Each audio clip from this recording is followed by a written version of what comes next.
Welcome, my name is Deb Posey. I know a lot of you, a lot of the faces are familiar. I'm the director of the School of Education at the college, and I work with the program across the college, all 3 campuses. Mostly working with our teacher education transfer program, so a lot of you, I suspect, are in that program. I'm just curious, how many of you are in the teacher education transfer program?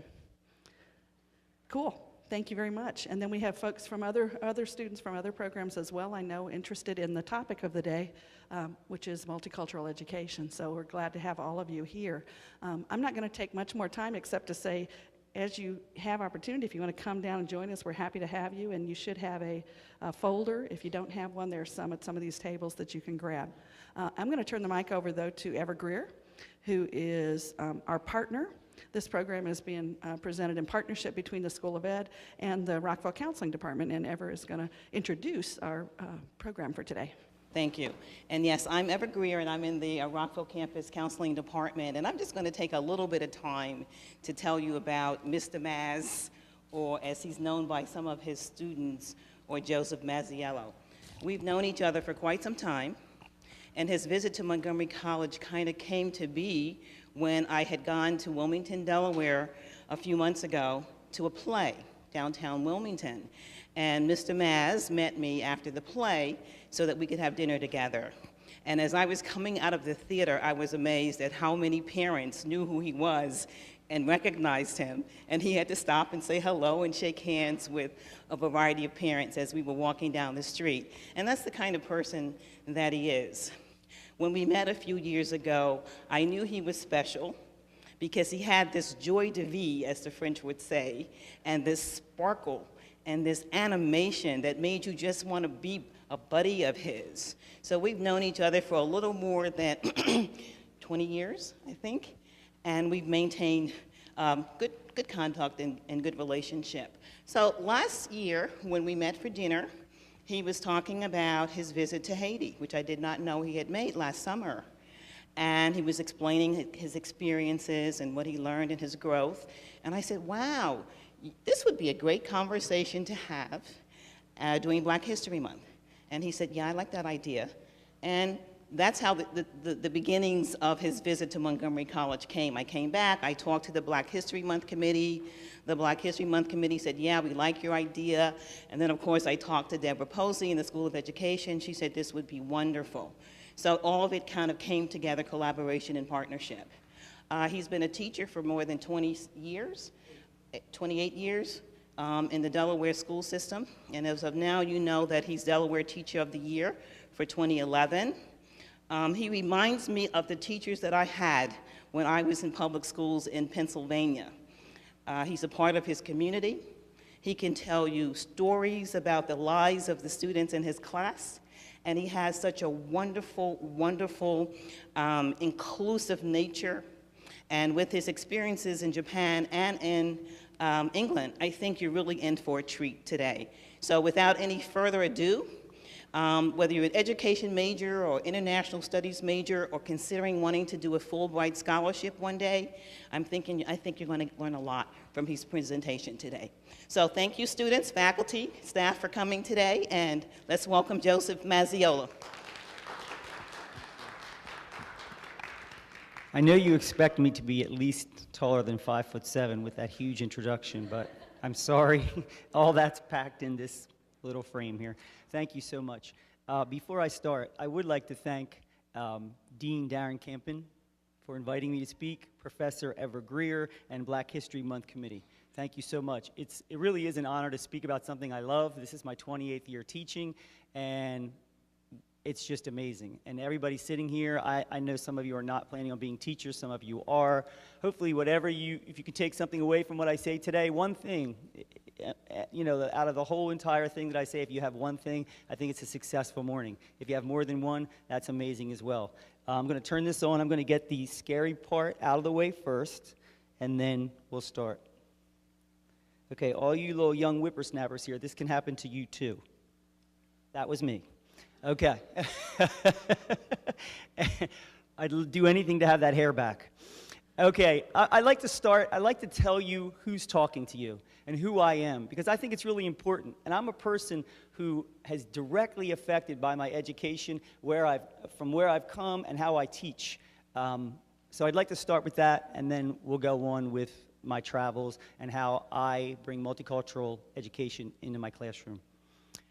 When I was in 3rd grade, we had 4 reading groups. Reading groups were very popular by bird names. We had the Bluebirds, best reading group in the class, top. Then we had the Robins. They were good readers as well. And then we had the Cardinals. The Cardinals were still okay readers. They really weren't as good as the other 2, but they were okay. And then there was my group. And I can't really remember the name of my group, but I will tell you the kids called us the Bird Droppings. Actually, they called us the Bird Poop Group, but that doesn't sound professional, so I'm not going to say that again, but we were called the Bird Droppings. And the reason we were called the Bird Droppings is because we were the lowest readers in the class. We were so low that we had to leave the room to learn how to read. And everybody knew, there they go. Where are they going? Now, I just said that everybody in the class knew that we were the lowest readers. It's not necessarily true. Because to be honest with you, I did not know that I was in the lowest group. And the reason I didn't know, as a matter of fact, not only did I not know, I thought I was talented and gifted. And the reason I thought that I was talented and gifted is because when I left the room, I was holding the hands of Mrs. Brabson. And Mrs. Brabson was the best teacher I ever had. She would take us out of the room and she'd bring us under her wing and she would bring us back to that class of hers. And she taught us how to soar above those other bird groups. I later learned that I wasn't talented and gifted. However, I did learn that my teacher was talented and gifted. She was talented and gifted because she knew that little group of kids. She knew that we were going to need so much more than reading. She knew that we were going to need the power of positive thinking. She knew that we were going to need to know to believe in ourselves. She taught us reading. But you know what she taught me? She taught me how to put my head up, put my shoulders back, and to walk back into that room of good readers and to be proud of who I was. That's what she taught me. She was and continues to be my hero. And she's my hero because she took the time to get to know her students, to get to know who was in her classroom, to get to know all of us, to get to know our backgrounds, to get to know what we believed in. And she picked out things that were very important to us, and she boosted us up. So I guess the big lesson for today with multicultural education is that you have to get to know your students and also get to know the teachers you're working with. This word here, multicultural education, that word scares the heck out of some teachers. And it's going to be your job to show them that it's not scary at all. You know, as an English language arts teacher at Cab Calloway School of the Arts in Wilmington, Delaware, I'm a person who loves the story with a lot of irony, twists and turns, excitement. Now, to tell you, my personal story, the one that's led me to the Delaware Teacher of the Year, it's as ironic as you could hope for in any tale. If I were to tell you that a little boy started school with Tourette syndrome and an undiagnosed learning disability, and that same little guy became the very first person in his family to graduate from college, and then to become Delaware Teacher of the Year, I have a feeling some of you may have difficulties in believing in the possibilities of that statement. However, that's my story. And my story features many heroes. And those heroes are teachers. Teachers who took the time to find a learning style that best suited my needs.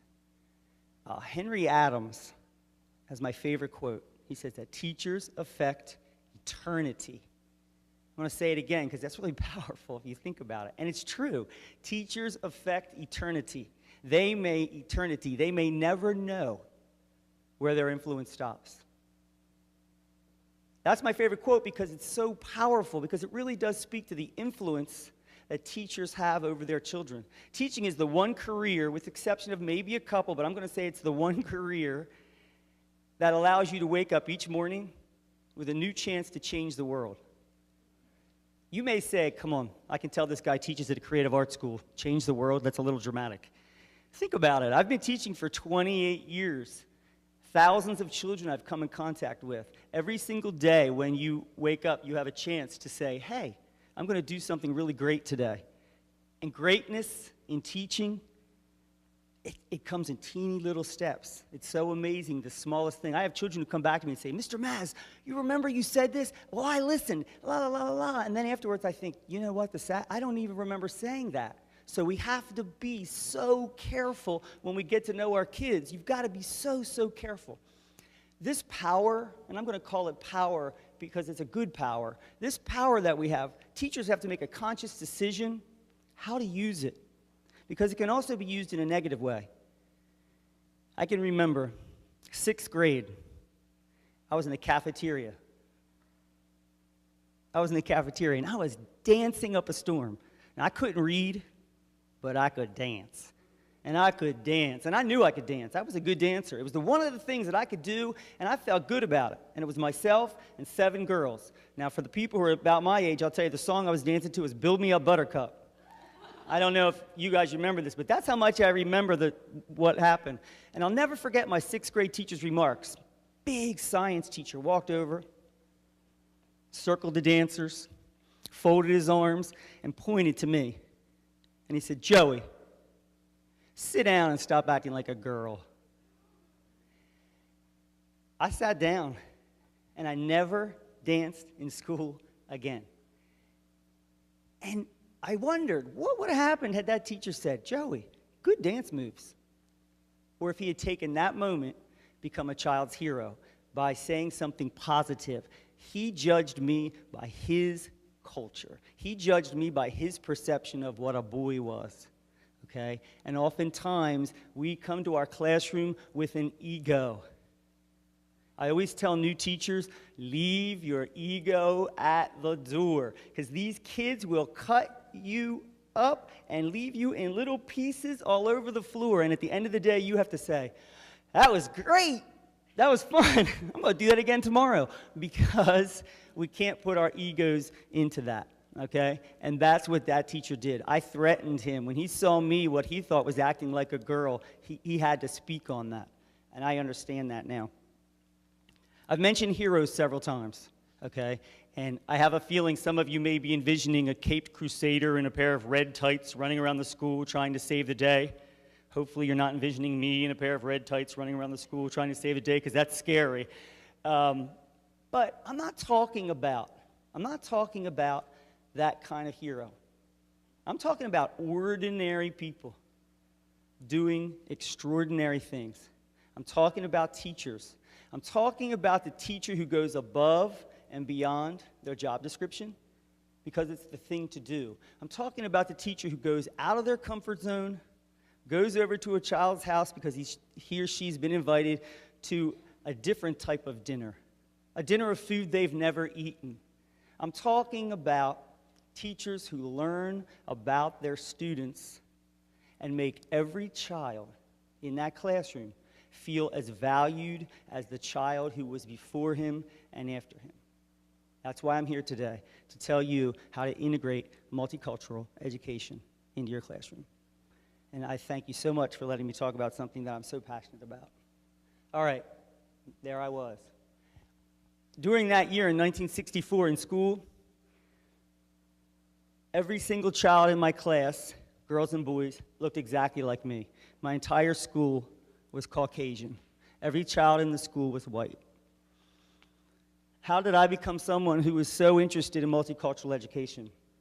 Well, my father was amazing.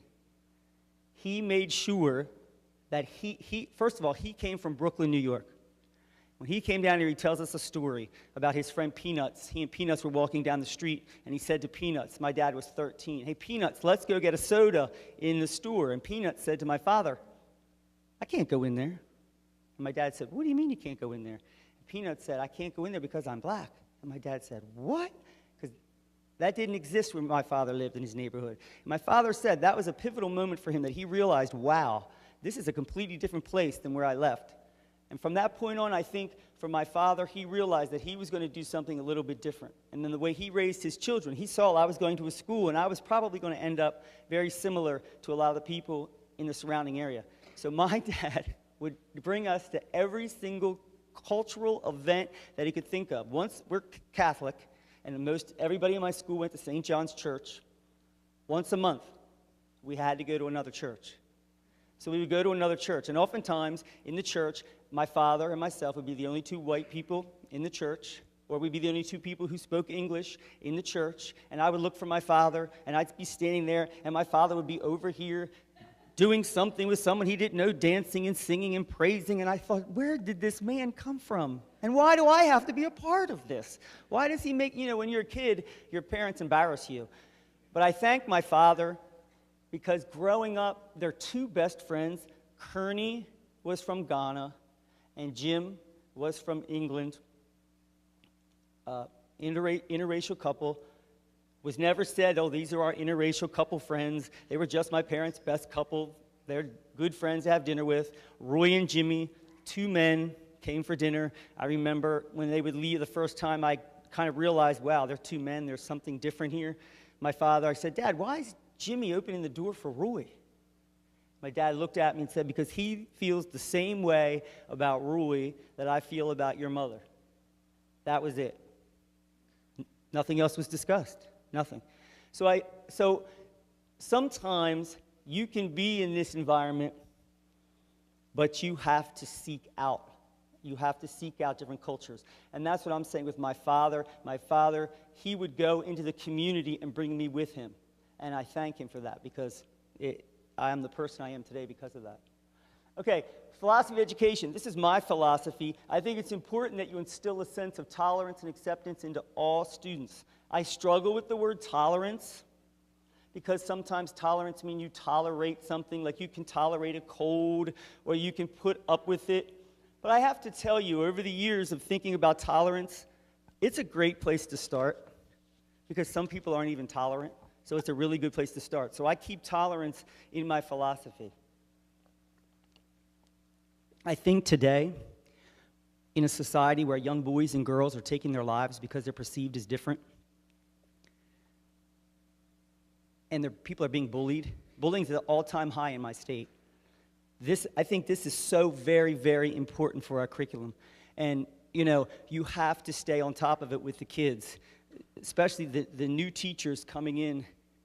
You'll see it all the time. You'll see it all the time. And it has to be nipped in the bud, and you have to let the kids know that it's a zero tolerance. Zero. There won't be bullies. Everybody who comes to my classroom is safe. It's a safe place, and you are safe here. There's children in my classroom that's about the only place they're safe is our school. My school is amazing as far as all of that goes. So this was in Japan. I took this picture because look at the picture. It's just amazing. The diversity is enormous. Unbelievable, right? I was telling Professor Greer here on my way, when you go to Japan, it's just amazing, because, in the United States, our culture is, we don't really have an American culture. Everybody brings their culture to us. When you get off of the plane in Japan, you are immersed in their culture, and it's phenomenal. It's just unbelievable. But there's also some big downfalls to that. Look at that crowd of people. I can remember they were individual because of their socks. They would wear different socks, and that was it. Sneakers, everything the same. So I really think that acceptance and tolerance is so, so important. Okay, this is something I hear all the time. And I wrote agree or disagree. I'm going to read it. You can read it as well, I know. And see if you agree or disagree. You don't have to raise your hand, and then I'll tell you what I think. I don't think of my students in terms of their race or ethnicity. I am colorblind when it comes to my teaching. Okay, this is a statement I hear all the time from teachers in my school who are nervous and they're afraid, because I come up to them and I say, we have a teacher in my school, and he plasters his room, He's an incredible teacher, with Christmas decorations all over the place. Christmas balls, trees, the Santa Claus that goes like this, when you push him, and it's a nightmare. But it's Christmas everywhere. I love Christmas. But I say to him, Frank, you've got half of your children in your classroom who don't celebrate Christmas. He says, I know, but I do. Okay, when I bring something up, this is what I hear. Okay, I tell them, if you're colorblind when it comes to your teaching, you're missing out on so many opportunities. You're not a racist. Okay? He thinks it's racist. You're a racist if you look at someone's color or if you look at someone's background. You're more of a racist if you don't, because you can't ignore it. It's a part of you. If you find a child's background and you bring it into the classroom and you share it with the group and you share it with the other children and you embrace it, that becomes a great thing. But if you do this, you devalue the children. If you put up all Christmas decorations in your classroom and you have one child in your room who celebrates Kwanzaa or Hanukkah or the winter solstice, you are not valuing Christmas. You are devaluing that child's holiday. And you are devaluing that child. It's only one child. Okay, well, I'll get back to that. The benefits of multicultural education: they eliminate the crux of stereotyping, prejudice, racism, bigotry, homophobia, and sexism, and I could probably make that list go on and on and on. I'm going to get back to that one baby, though, that one child in the classroom. Some of you have heard this story, but I have to tell it because I think it's beautiful. A man is walking down the beach, and he sees this little girl, and she's on the beach, and she's just going crazy. She's dancing around, and he said, "Good Lord, that little girl's got more energy than 3 people." So as he's getting closer to her, he looks and he says, "What's she doing?" She's reaching down here, and she's throwing something into the water. So he gets up to her, and he realizes there's starfish all over the beach. And he says to the little girl, "What are you doing?" She says, "I'm throwing the starfish back in the water." And he says, "It's not going to make a difference. What? There's thousands of them. You'll be here for weeks." She picks up another starfish. She throws it into the water, and she says, "It just made a difference to that one." We're not going to get to every single child, but we'll get there a lot quicker this way than just doing what we believe in our classroom. If we look, I have an interest inventory and a holiday inventory. I'll tell you about that in a second, how you find out what you need to put up in your classroom. But I love that story because that little girl, she knew what she was talking about. It's going to make a difference to that one. If you did it, and you did it, and you did it, and you did it, and you did it, that's a heck of a lot more than one. Okay? So I always think of the starfish. Plus, that girl couldn't be any cuter. Look at her. She is adorable. All right. Okay, and this is the only thing I'm going to read like this, I promise. I don't like it when I go to a workshop and they read to me, but I just think this is powerful. But I have to tell you, I would not read this to somebody in your school on the very first time you're trying to get a multicultural curriculum going in your room.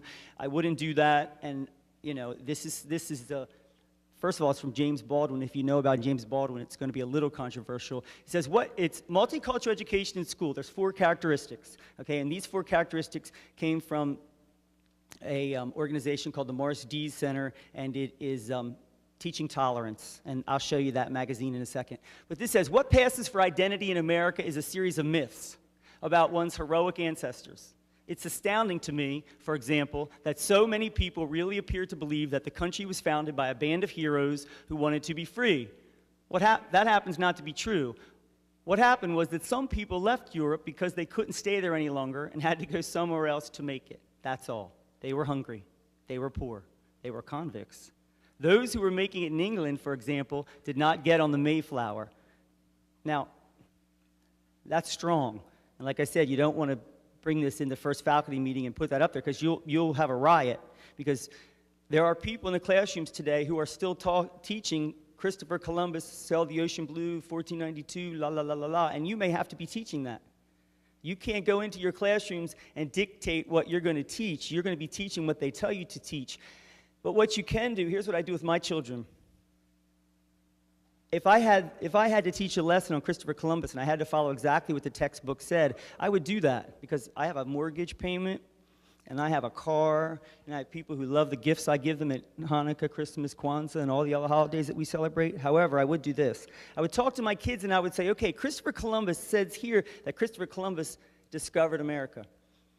When Christopher Columbus landed in America, there were people on the shore. Who were those people? And we talk about Native Americans. And we say, how do you think the Native Americans felt when they saw Christopher Columbus coming? And now Christopher Columbus discovered America. Can you discover something when someone's already been there? So what can we call it instead of discovering it? What could we call it? Maybe he found America, or he located it, or he stumbled upon it. So you can get around your curriculum, but one of the characteristics is you have to have true multicultural curriculum. I'd say this is your biggest stumbling block in the school, because you can't go out and purchase your curriculum, okay? But you can do tons of great things besides this. You can bring in all of the culture from the surrounding area, and for me, it's always been about my trips, okay? Whether I went to Australia and danced in the outback and did Dreamtime paintings with the Aborigines, or whether I went to England. I lived in England for a year, and from there, I used that as my jumping post and traveled a lot. I went to Japan, and as you know, I just got back from Haiti, and we'll get into Haiti in just a second. All right, so I just want to go over the other three characteristics quickly, but I think this is the most important one. Administrative support, teacher training and mentoring, and a safe, accepting environment. The first 2 and 3 are obvious. You'll get nothing done in your school if you don't have administrative support. I have an amazing administrator, and she just thinks I'm crazy, because as soon as I walk in, she says, "What now? What do you want?" I think you have to keep your administrators on their toes, but you have to walk a fine line. Like I said, you need that paycheck. No one teaches for the money, but we have to live. Teacher training, mentoring, you have to get someone in your building who is willing to take a training class and be mentored. But the fourth one, in your packets, you'll see a thing called Planet Unity. It's a play. I just want to talk to you about that just for a second. If you could find it, it's a typed up play. It looks like this.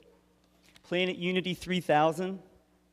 And if there are spelling errors, forgive me, my 8th graders typed this up. This is totally their project, so please forgive me. I checked it. I don't think there are any spelling errors. Okay, I just want to tell you how this was developed real quick. We were having some problems with a group of girls in my class. 2 of the girls were African, and 2 of the girls were African American. And they came to my classroom, and they said, "Mr. Maz, we're having problems in the cafeteria." And I said, "What's wrong?" And they said, "We're being called names that we don't like." So, I don't need to tell you the names that they're being called. However, we stopped that right there. So I said, "Okay, let's have a conference. Let's get together with the girls, and we'll have a conference, and we'll talk." And the girls were petrified. They said, No, we can't do that." And I said, "Well, why can't you do it?" And they told me they were uncomfortable, they didn't want to be bullied. And I said, "All right, this is what we'll do." So we wrote a play. I've often found that when we're talking about one particular person in my classroom, one group of people, whether it's something about anti-Semitism, or whether it's somebody who's from another country who's come here and doesn't speak the language in my class, whatever it is, that one person or that group of people always seems to squirm in their seat. They always seem like whenever I would talk about certain things, especially during, we just finished talking about the Little Rock Nine in my classroom, and some of the African-American children, you could tell they were uncomfortable, and sometimes they are and sometimes they aren't. Sometimes the children in the classroom are very, very vocal about it, and sometimes they're not. But these girls were uncomfortable, so what they did was we came up with this play, and the races, it's the Planet Unity in the year 3000. And what it is, we've got a group of people called the zebras. We got a group of people called the red people and the yellow people. And we went from there. So the zebras had stripes. The red people, the nasty word for the red people was raspberries. And somewhere during there, they go, "Yeah, why don't you be quiet, you raspberry?" And the yellow person said, "Raspberry? You did not call me a raspberry." So that opens it up so for all of us, and we don't have to say the words that we all know hurt each other. So then we could say, "How do you think they felt calling each other a raspberry?" This was exactly what was going on in my classroom with my children, but now everybody is safe and accepting. And I was all ready to jump right in there and be the mediator and settle it, and that was the wrong way to do it. So I've used this so many times in my classroom, because now it doesn't segregate. It doesn't separate. It lets everybody say, "Hey, you know what? You can have a little Asian girl who's being made fun of at lunch, and she can say, 'If I was a raspberry, this is how I would feel.'" And what she's really saying is, "I'm Asian, and I don't like it when people pull their eyes back at me, or they talk that ridiculous language that doesn't make any sense. but she can say it freely. So if you have a multicultural education program in your school, you can't just bust a move right through your door and say, okay, everybody who's Jewish, here's what we're going to do today. Okay, you'll frighten people. And I know a lot of times when you're new in teaching, you've got so much vigor and you're just so excited, but you really do have to tread lightly, because this whole multicultural education, some people, if you get very comfortable with what you're doing, some people aren't as comfortable about it as you are, especially the teachers in your building. You will scare a lot of people. I have. Okay, these are 3 phases of integration. These are my 3 phases. If you disagree with them, you may tell me. I am always open for suggestions, but over 28 years of teaching, I have found that these are the 3 best ways for me to phase in multicultural education into my classroom, because I think you can't just jump through the door touting multicultural education right off the bat. Let me get my page here. I don't want to miss. Okay. All right. The first one is understanding. Children must understand that other viewpoints, values, and beliefs exist. Some children will come to your classroom and they will have no idea that there are other religions. You're not Catholic? I'm Catholic. They think everybody's Catholic, or they think everybody goes to synagogue because they haven't been exposed. The reason I have the African American Santa Claus up there is because Amalolu Babatunde, one of my amazing students, I'll tell you her story in a second. She is from Africa. And she gave me this Santa Claus, and I've always put him on my desk. And a little girl came up to me, a little Caucasian girl one day, and she said, "Mr. Maz, who's that?" And I said, "Who's who?" She said, "That." I said, "What are you talking about?" She said, "Who is that?" And she pointed to Santa Claus, and I said, "Darling, look at that statue." She said, looked at it, and I said, "Who wears a red fur coat with white trim?" She would not answer me, and I said, "Look, what's inside his coat?" And she said, "Presents." I said, "That's Santa Claus." And she said, "He's black." I said, "I know. Don't tell your father." No, I didn't say that. And I said, she said, "He's not black." And I said, "Well, the Santa Claus that you believe in might not be African American, or might not be African, or might not be Chinese. But guess what? Amalolu Babatunde gave me that as a gift. Her Santa Claus is not only black, he's African, because she's from Africa." And it hit me. I thought, you know what? She had no clue that Santa Claus could be of color. None. Because she had never seen that image. And it's really important that we first start off basic with our kids. We have to find out what they know first and what they understand. So the children have to understand that viewpoints and the beliefs exist, and that other people are not always believing what you believe in. Amalolu Babatunde, her father was a king in Ghana, and he came here to work at the University of Delaware as a professor. And he had these beautiful markings on his face from all the way back to his ears on both sides. They were scarring, and they were gorgeous. Well, Amalolu walked in school, and she was the proudest little kid. She just walked like she knew who she was. And she would tell me about her father all the time. So Mr. Babatunde, Emmanuel, he came in one day to bring Amalolu, and I couldn't wait to meet him. Walked into my classroom, and the kids went crazy, laughing, saying things. Ew, ew. Amalolu was deflated. It killed me. Because here's Amalolu with her father, who's a king in Ghana, and he's being made fun of in my classroom. Plus, it hurt me because I thought, wow, here I am, the multicultural teacher who likes to integrate things.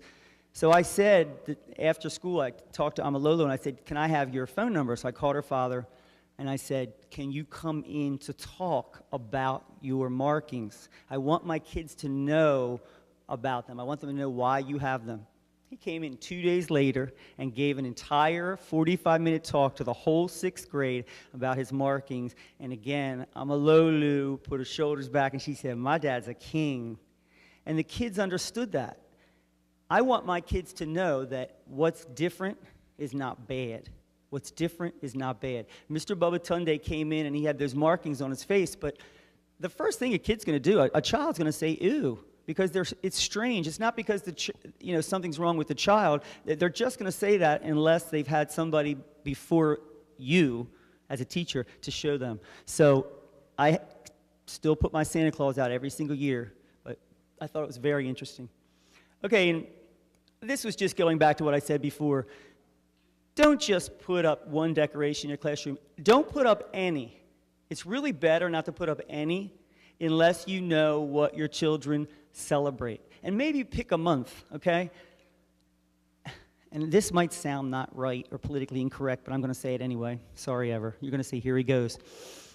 Don't pick Black History Month to put it up, okay? Don't pick Black History Month to put it up, and worst of all, don't pick the next month to take it down, okay? Because that's just as bad as not putting it up at all. It's a start. It is a start, but do some research. Find out what your children celebrate. My room, people come in my room and teachers say, what is that? Like this here, this is a new addition, the little girl hugging the moon, because I know that one of my children, she celebrates the winter solstice, and she told us about her. I knew nothing about it.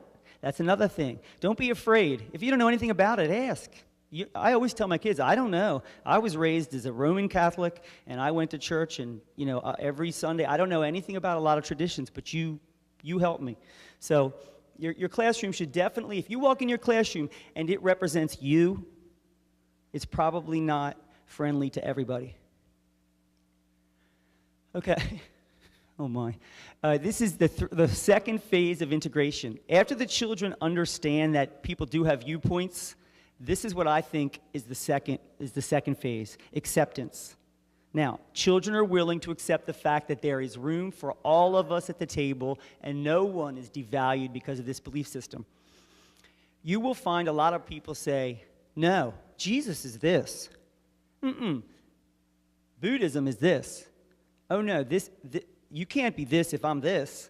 Okay, when we get to this point, the children realize that there's room for your ideas and there's room for my ideas. And guess what? Your idea doesn't make my idea any less. Your idea is okay, and so is mine. I show this slide to my children because I stayed with a family, and we went to a shrine, and we prayed at the shrine, and they were Buddhists. And I told my children, I still walked away the religion. I'm Methodist. I left the Catholic religion. Sorry to tell you, but I did. And I tell my children, I'm still a Methodist. But I rejoiced in that situation. I ate with them, I had tea, and I bathed. I know that sounds a little scary, but if you bathe in Japan, they tell you if you bathe and you have rice. Okay, in this family, we went to the Ruikan. And we don't actually go in a bathtub, but we went to the Ruikan and we had rice, and they told me that I was part of their family now because I was doing their traditions. And I tell my children, when I left, I was the same person. I'm just embracing their culture, and you can embrace the culture as well. Okay, and the third phase is, there's going to be another worksheet I just want to show you real quick. This is appreciation. Once they get through the first phases, then they can actually appreciate different cultures, and they can embrace them, and they can participate in activities within the school and feel good about it and not say, I'm right, you're wrong. They can say, hey, isn't this great that I do this and you do that? So I think that's really, really important. And those are the three phases. Okay, and in my classroom, I say once appreciation occurs, children are willing to embrace the different cultures of our world. This is this year, actually. I don't dressed like that, but on Fridays we can pay $5 to wear jeans, and it goes to a good cause. That was Friday, and I felt like wearing jeans, and I think I had $5 to spare, so I wore my jeans. But we've just finished a unit on Japanese traditional dress, and that was a kimono that I purchased, and that's Shanti, one of my kids, Shanti, and we were talking about kimonos. And if you look in your folder, you'll see an empty pattern of a kimono, and you'll also see a worksheet about the kimono. And this is another way that I brought, after my trip from Japan, this is another way that I integrated some of the cultures of Japan into my curriculum.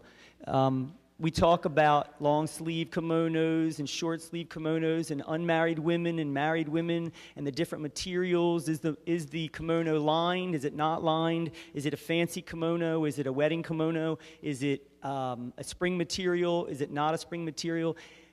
Can you tie it to the left over, or you can tie it to the right? Because if you tie it with the right side over, it means that you're not alive, because when you're buried, you tie it to the right side.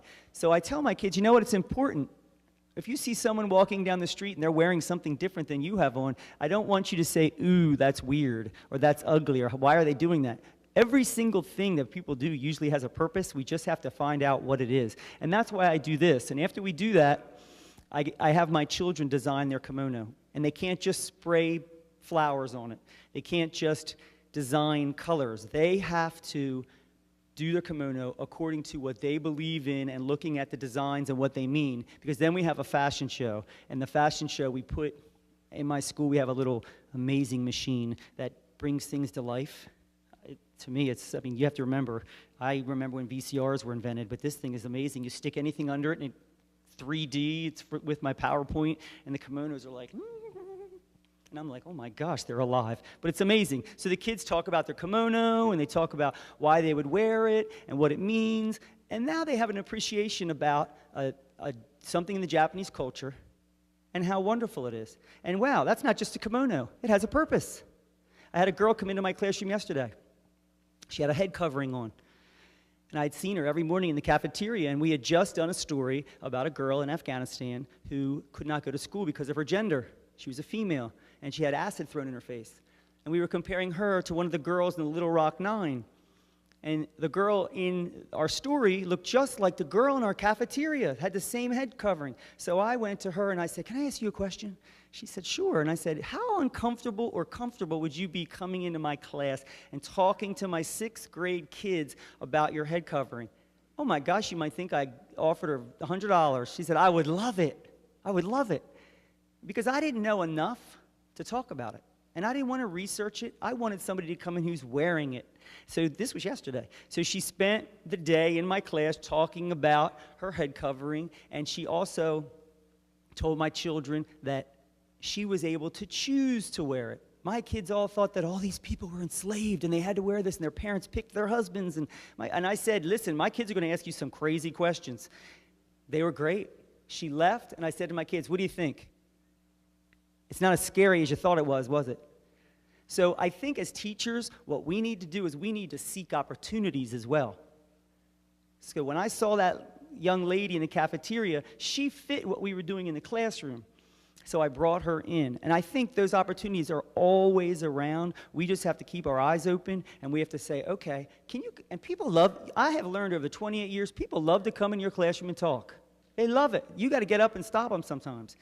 But they really do like to come in and talk. And your community is the greatest resource. It's amazing, amazing. So just look right out your door and you'll see people who'll be willing to come in. All right, and these masks were masks from when I did a Dreamtime stint in Australia, in the outback. And we were talking about different types of painting. Now remember, I'm in a creative arts school, so it's easy for me to integrate the arts and the academics. We're expected to do it. And I know a lot of times you can't do this all the time. But with this, we were talking about Dreamtime painting, and every dot means something. And I want my kids to know, these are not randomly placed dots. Every mark means something. Okay, Haiti. I know you're probably saying, I thought he went to Haiti. Where's that? Okay, let me tell you how I got involved with Haiti, and then I'll tell you how I integrated it into my classroom. I'd like to stand up here and tell you that it changed my entire life. It did not change my entire life. However, it changed my entire perspective. I recommend it to anybody in this room to go somewhere where they have nothing. And I don't mean a little of nothing. I mean nothing. It's unbelievable. When we left Haiti, we were supposed to leave all of our clothes. Except what we had on. I wasn't flying home naked, don't worry. But we were supposed to give everything to the people. Well, I gave everything, except I brought a pair of shower shoes. And anybody here who wears those Nike shower shoes, these were like my favorite Nike shower shoes. And I had them for a year, and my footprint was in them. And, you know, you get in them, you're like, oh, man, I'm home, you know.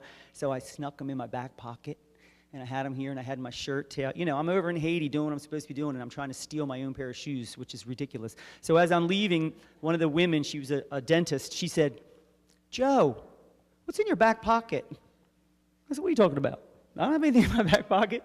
She said, what's that? So I was busted, and I said, she said, come on. I thought about this big. She said, you've got to give those. So I was like, all right.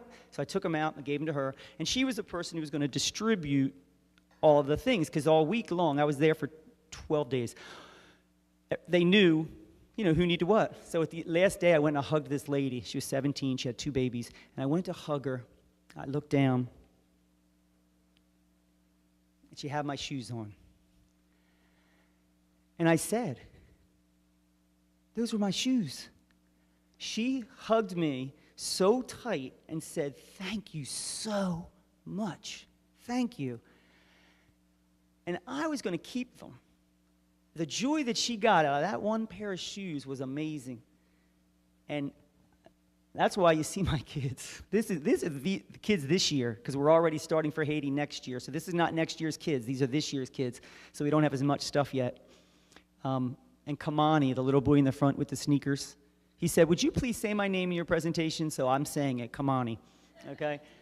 He's a character. I love him. But anyway, we get flip-flops and sneakers, nothing used, but mostly flip-flops because they're easier to transport. But anyway, I had a little girl in my class last year. Her name was Maya, and Maya's father was a doctor, still is a doctor, and he said, Mr. Maz, I know you do a lot of things in your classroom with different countries and cultures. How would you like to come to Haiti? And I went, oh, Lord, here's a chance to put my money where my mouth is, you know? So I went home, and I was pacing the floor, and I said, oh, Lord, I really want to go, but I don't really want to go. Should I go? Because it's scary, you know? It's always scary to step out of your comfort zone. I've been doing this for 28 years, and I still become nervous when I need to do something. So I said, like I always do, yes, I'll do it. Why not? I'll think about it later. That's my mantra. I always get into something all the way up to here, and then I say, something smells funny, and it's because I'm in the middle of something. So anyway, I said, yes, I will go, but I have to involve my children 100%.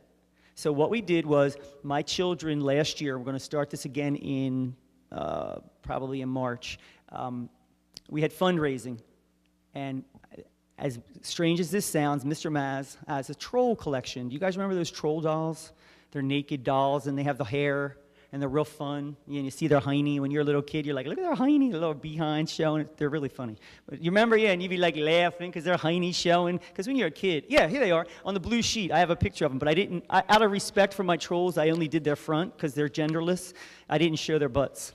But this picture right here. Okay, so what I did was, I was in the cafeteria and I was telling my kids, come on, guys, cough it up, give up your dessert. The kids in Haiti don't have any dessert. Come on, give me your money. So one of the little boys looked at me and he said, Mr. Maz, why don't you give up your troll collection? I said, my troll collection? You got to be kidding me. I had over 100 trolls because through the years, children have given to me and they're all over my room. So I said, okay, I will. Not thinking that it was going to come of anything, but I said, okay, I will. Well, this little guy was not letting me off the hook. So we had a troll auction, and that's what that blue sheet is. Believe it or not, we auctioned off my trolls. And we'd hold up a troll, and I'd say, all right, this troll. Every troll started at $1. And then I'd say $1, $1.25, $1.50, $1.75, $2, $2.25, $2.50. And whenever they couldn't afford it, they put their hand down. Now, remember, the parents knew what we were doing. So some parents sent their children in with $50, $100. One troll went for $100. Now, I know a troll's not worth $100, but that little girl had won a prize at our school, and she gave the prize that she won to the kids of Haiti. We raised, you ready? We sold 38 trolls, and we raised $900 just selling trolls. Amazing. And we're doing it again. We're selling the second half of my troll collection this year. So I'm really very sad about that, to tell you the truth, but what can you do? But anyway, so we set up a website. You guys who are just starting, you're going to be so good at all this kind of stuff. But you have to remember, I'm petrified. You want to see a grown man cry? Put me in the room with electronics, and this PowerPoint and all that. I know you guys, it's easy, but for me, this is a nightmare. Seriously, I just got a smart board and that machine that makes things come alive, and I had to come into school every day for like 3 weeks by myself and sit there and practice. But what we did was this. First of all, I call the news journal. I call the newspaper for everything I do, because then you reach everybody. That auction, we had people who had no idea what was going on in there watching it, and it was in the paper the next day. I call the newspaper for everything, because if it's something we're doing and it has to do with helping somebody else in the community or in another country, I want the neighbors to know what the kids are doing. So always call the media. And let me go to this next slide here. Okay, and so we set up a website, and the website was called Cab for Haiti. So my children were actually able to follow my trip to Haiti. Every day I would take pictures and I would post them on the website, and the kids would write back, "Mr. Maz, that little girl was using my beads." We had about 13 cases of beads, but somehow she recognized her beads and she said, "They're using my beads." But you know the nice thing about this was that the children in Haiti, they don't want sympathy. They don't want you to feel sorry for them. All they want is for you to understand that they are there and that they want you to do whatever you can. But they don't want you walking away feeling guilty. And the whole time I was doing this, I was telling my kids, don't feel guilty, because my kids would say, "I feel bad." Do something. Don't feel bad. Do something, because guilt never fed a child. So they followed our trip. To me, that was more important than me going. I was only the representative. My kids got 10 crates of art supplies. 10 crates. Huge. They were so generous. And then they were able to see the kids using them. It was really, really amazing. And that little girl there is searching. Old Navy had a sale on flip-flops. 49 cents. So there are going to be a lot of cute little Haiti babies running around with red flip-flops. Okay, now this is exactly what I showed my kids. I'm not going to spend as much time on these, but these are pictures that I came back and I showed my children what happened after they were able to follow. I wanted them to see all the different people on our trip. The lady sitting next to me was 73 years old, and she went. Okay, I'm 52. All different age ranges, doctors, lawyers, coaches, football coaches. It didn't make a difference, because you know what? I was not a teacher over there. I did every single thing they wanted me to do, because you can't go over there because I left my ego on the bus. Okay, you've got to leave your ego on the bus. You can't say, "I don't do this." Well, guess what? You're doing it now. So you can't be, I guess they call it a prima donna. You can't be a prima donna over there. So I just wanted my kids, see the little guy all the way in the back, the two little heads? They were two children of the doctor's children. And so that was nice too, because they were able to blog to my kids and tell my kids what was going on over there. So they had a perspective of the children. So I think it's really important when you do something like this that you involve the children. If you take a trip, bring your camera, bring your your computer, laptop, put them up. It's amazing. Today, it's so easy. Our neighbors are in Haiti. It's amazing, and the kids know that. The kids are much more savvy about all this than us. Those are all our crates. That's in JFK Airport. You should have seen when we got to Haiti, and we took these off out of the airport, and we each had to carry 2 and push them. Wow. The people in Haiti have nothing. And here we are with what's in those cases. We were bombarded by people trying to get to us to see what was in there, to get money, to help. It was amazing. It was just amazing. And it really showed you how much we didn't have. This was the sign that was waiting for us. We stayed behind there. There was a man to the left of the sign with a gun. He stood by our door the entire time. Very sad. But he was our guard. They had to hire a guard because they knew that Americans were in the house, and very small number, very, very small number in the population that we had to worry about. Very small, but you still had to worry about it. And they had a guard. I never once felt unsafe, not once, never. And we walked at night back and forth, and never felt unsafe. This is when we were walking around from the airport. This is was typical, pretty much what we saw. And that top floor. See the top floor up there? That was all the way up. It just crushed down. So there was another whole story up there for that. And that was in Jacmel. We went to Jacmel. Jacmel was more of a tourist town, okay? And it was a little further away than Port-au-Prince. It took 4 hours by car to get there. It was quite a trip. And I tell my kids too, look, when I was on the bus, this is what I was seeing. Today, I want you to look out your bus window, and I want you to see what you see, and tell me tomorrow. When you go home today, tell me what you see on the bus, because this is what I saw on the bus, okay? I want one of my children to be able to appreciate what we do have, and also to know that what we have, we are blessed. We are so blessed. And, you know, my kids say, Mr. Maz, I'm hungry. I'm starving, because I'm trying to teach up to lunch. I'm starving. And I say, baby, and I have pictures of the kids, and I go, they're starving. You're hungry. You'll be okay. And I think it puts things in perspectives for our kids. And I think that's really important to do, because we need to bring the outside world into our classroom. I can't say that enough, but you don't need textbooks. People say, how do you do this multicultural stuff? I look around. People who aren't doing multicultural education aren't doing it because they choose not to. They choose not to. Okay? They choose not to. These ladies hitched a ride on a sugarcane truck. They have nothing to do with the truck, nothing to do with the sugarcane. They just hitched a ride. While we were stopping, we saw them ask them gentlemen if they could hop up on top of the sugarcane and take a ride to work where they were going.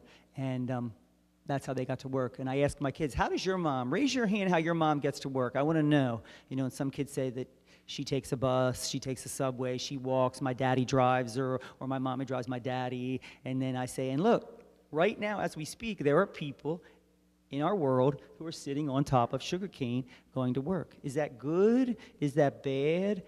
No. It's different. It's different. It's not the way we live, but you can't judge it.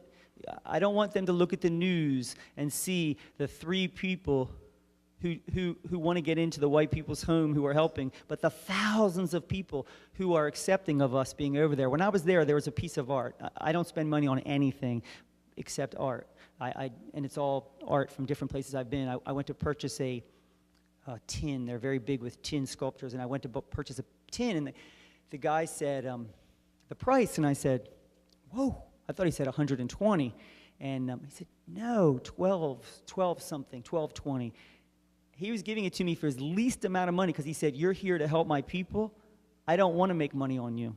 But I wanted to give him the money to help the economy while I was over there, so I gave him more than 12.20. But what you hear on the news is a lot different than what you see, but I don't have to tell this audience that, okay? That sells. The man with the gun who's trying to kill the white people in the house who have the watches and the money, that sells. That's going to make you turn on the news. We want to get our kids to know the real story of what goes on in places. Okay, so this was the unpacking part. See that little bottle right there in my pocket? See that bottle? Okay, I had a little boy following me all the time. He kept following me, and I said to we had interpreters, and I said, what is he doing? Why is he always right here? She said, he's trying to put his mouth on your water bottle. He wants to get your water. So he was always right here, because sometimes the lid was off because I was drinking it as I was going. It's just unbelievable. And I tell my kids, okay, that's the classroom we taught in. What do you see different? What do you see the same? So I wanted my guys to really see the differences. This is their bus. If my children stood up on their bus, they get a write-up. They get a detention. These guys were 4 in a seat, and up the aisle. And they came from a local tent city. We wanted to just take the kids from the tent city.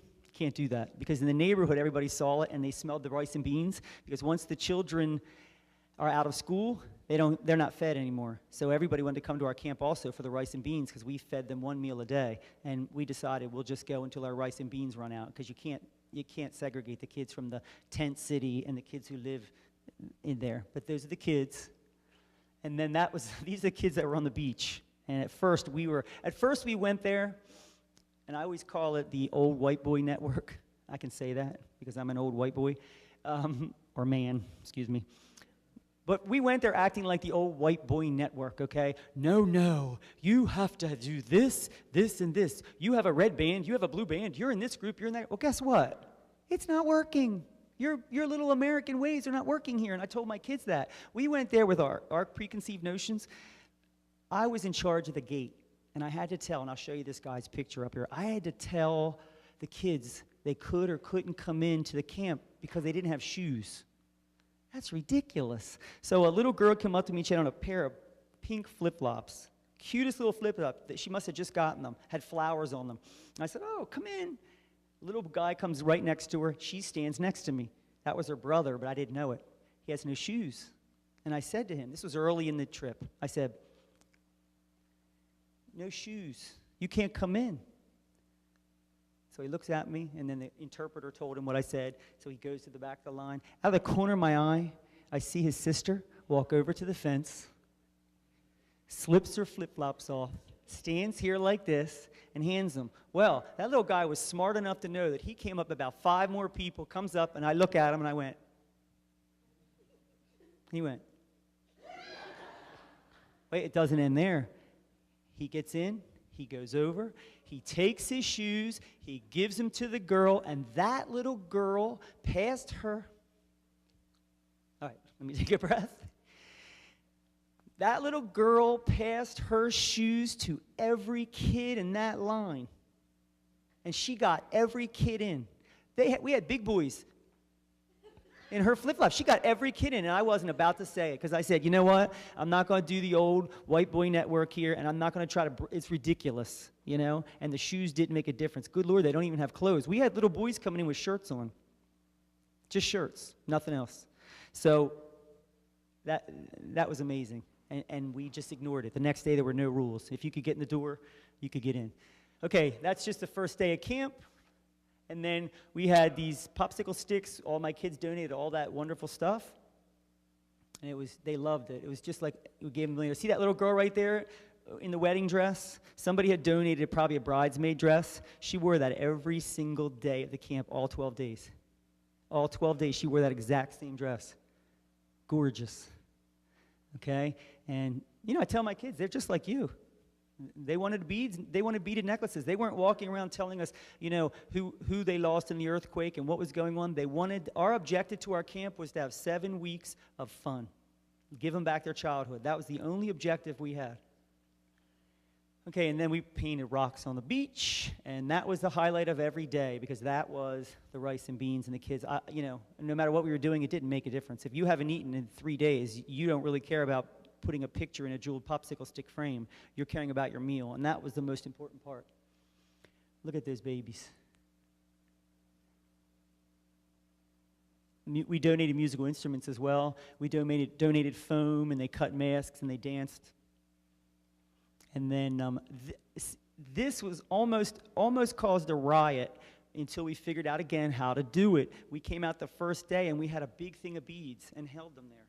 I should have known better being a teacher. And the kids it was almost a riot because they wanted the beads. Then what I'm doing here is I'm holding out those little mouthwash cups with beads. But it was still crazy, but not as bad. And you can see the bumps on all the kids' faces. Those were scabies. Almost every child had scabies. And if you're afraid of getting them, you probably shouldn't go because most likely you'll get scabies. They're very easy to get rid of. You just put cream on them. They're little bugs that come out of your skin at night and eat the skin around your skin. I know. I've just talked to you all. This whole table right here saying, I'm going. All right? Your eyes got as big as saucers. Okay. But you know what? That's nothing compared to what else has happened there. This little guy has every single thing we made the entire time, and he would bring his popsicle frames with him, everything. And I said to the lady, what's with all these kids coming every day with all this stuff? What are we going to do with them? And she said, Joey, they have no place to put them. It'll be stolen back at the tent city. So everything they made, they brought it every day. And I taught that, I showed that to my kids. I said, what do you do with your art projects? Their art projects aren't safe because they're afraid that somebody's going to take them. Okay, and that's going home. Same thing. Our school district would have a fit. This is where our kids lived. We picked up the kids every day from this tent city, and then we went to another tent city. These were the well-off children, and then that was the second tent city we went to. They weren't so lucky. We had our meetings on the beach, and every day afterwards we would go and talk, and all the guys in the back are interpreters. And they were paid. We paid every person, and we only used people who lived in Haiti to help us. We hired all Haitians. We didn't use any of our own people for any of that stuff. That's one of the nice houses that we stayed in for a couple days. That's a mosquito net because we had to take malaria pills. And that's the house we ended up staying in. Hot, 115 to 120 every day. There's a doctor, a lawyer, a coach, a dentist, and a massage therapist right there. And that little guy on the floor, he's an OBGYN. This was a school. That was the school, and that's the picture probably that my kids look at the most and say, wow. And I want to go quickly to this next picture because that's inside the school, separate. They have boys and girls on each side. These 3 little girls I followed to school. I said, hey, where are you going? And they spoke English, and they said to school. So we followed them to school. We got there, and they had nothing, 1 book. So the next day, we went to their school, and we gave all the art supplies and the paper and the pencils, and my kids were able to see it. And they said, wow, Mr. Maz, we made a difference. And I said, you sure did. These kids thought it was like the biggest holiday ever. They had pencils. Each kid had a pencil. You know, in the United States, we just throw pencils away. I find them on the floor and throw them away. Not anymore, but I did. A piece of paper that's not written on, but it's on the floor, has a footprint on it, I would throw it away. Now I'm making my kids do their homework on it. Oh, you're using this piece of paper. I don't care if my foot mark's on it or not, because now I have a different perspective. So it's pretty amazing. And that lady that was the 1 book they had. And I tell my kids, how does your mom buy produce? This woman was selling produce. Yeah, she was selling produce. This is a funny story, and this is horrible to say, but the women need bras. They won't go to church because they don't have bras, and they feel that they're not, properly dressed. So when we got to the airport, a woman had asked me, Joe, can you hold these bras? I got like 500 bras, and I don't have enough room in my suitcase. So I said, sure, no problem. So don't you know, whose suitcase do they search at the airport? Mine. They open my suitcase, and all these bras fall out. Who knew bras came in so many shapes and sizes? I had no idea. That was an education, too, but we won't go into that. But anyway, I'm the one. So the guy's trying to talk to me about what's with the bras. I'm trying to tell him. So the interpreter helped me out there, but that was a little funny moment at the airport. And this is a man who made fishnets. That's my favorite picture of the entire, all the pictures I took. He was amazing. You see the money in his lap? In order to take his picture, we had to pay him because that's, he's not just sitting there. That was a church service. We all went to church on Sunday. That's the bathrooms. I tell my kids that most of the kids didn't use it. They all went to the bathroom on the outside. I was asked to control a group of kids because they were going crazy, and they said, Joe, you got to help us. This was the first day. What are we going to do? They're not listening to us. Da, da, da. So I used what I know. I think as teachers, you have to use what you know. And I went over, and I know a little bit of French, and I know a song, Au clair de la luna, moro mi perro. It's a French song. My grandmother taught it to me. So I went over there singing it as loud as I could, and I was dancing, and then I went, hello, bonjour, hello, bonjour, hello, bonjour, goodbye, au revoir, and that's what I did, and I was dancing. Later, one of the Haitians said that they're running around the tent city saying there's a crazy white man at camp dancing and singing to everybody, because I guess men in their culture don't do the whole shaky, shaky, shaky, but they were teaching me that, so I was doing it. What they were doing is, I think, making fun of me, really, and thinking this nut here is doing everything we tell him to do, but you know what? It was amazing, and I wouldn't change it. And if they got a good laugh out of it, that's good. All right, let's see. You can't see the little girls in the middle dancing. They're dancing with me, but I pick one up in a second.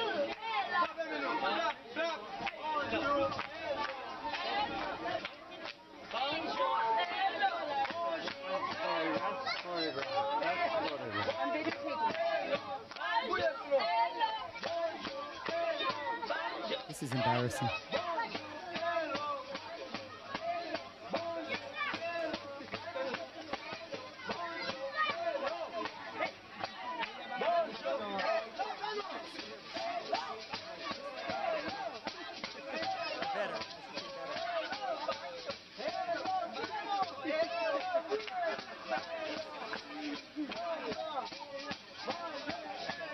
So cute.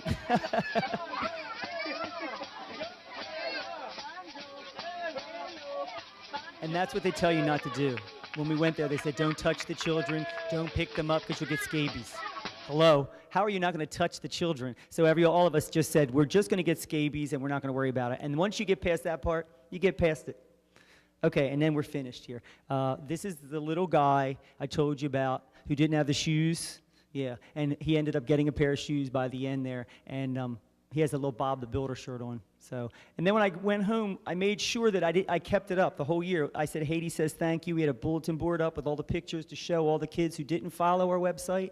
And then this is my last. These are all things that are in your packet. The one thing before I answer questions that's in your packet that I think I want to go over real quick, it's the right down here, who am I, an exercise in stereotyping.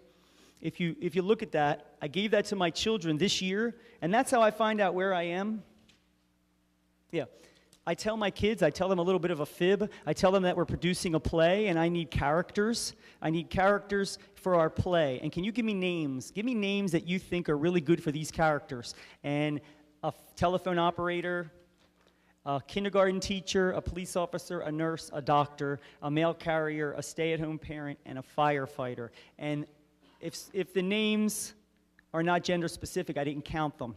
Okay, so some names like Chris, I didn't count Chris, but if it was Mary, I knew it was a female name. I want to know where my children are as far as sexism and gender and what I need to work on. And my kids' telephone operator was female 20 and male 24, which is more, and I think that has to do with now a lot of 1-800 numbers. When I call, I do get a lot of men to help me with the computers and things like that. So I think, because this has changed over the years. But then we have a kindergarten teacher, female 40, male 4.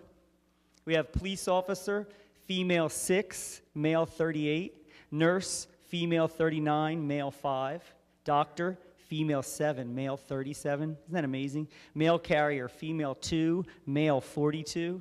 Stay-at-home parent, this is sad, but female 38, male 5. And then the last one, firefighter, female 1, male 43. So I guess in closing, what I would like to say is, I'm going to go back to the very beginning. Henry Adams once said, teachers affect eternity. They may never know where their influence stops. The way in which you choose to influence your children is up to you. Will you let them dance, or are you simply going to ask them to sit down? Please let them dance. It's so worth the effort. Thank you.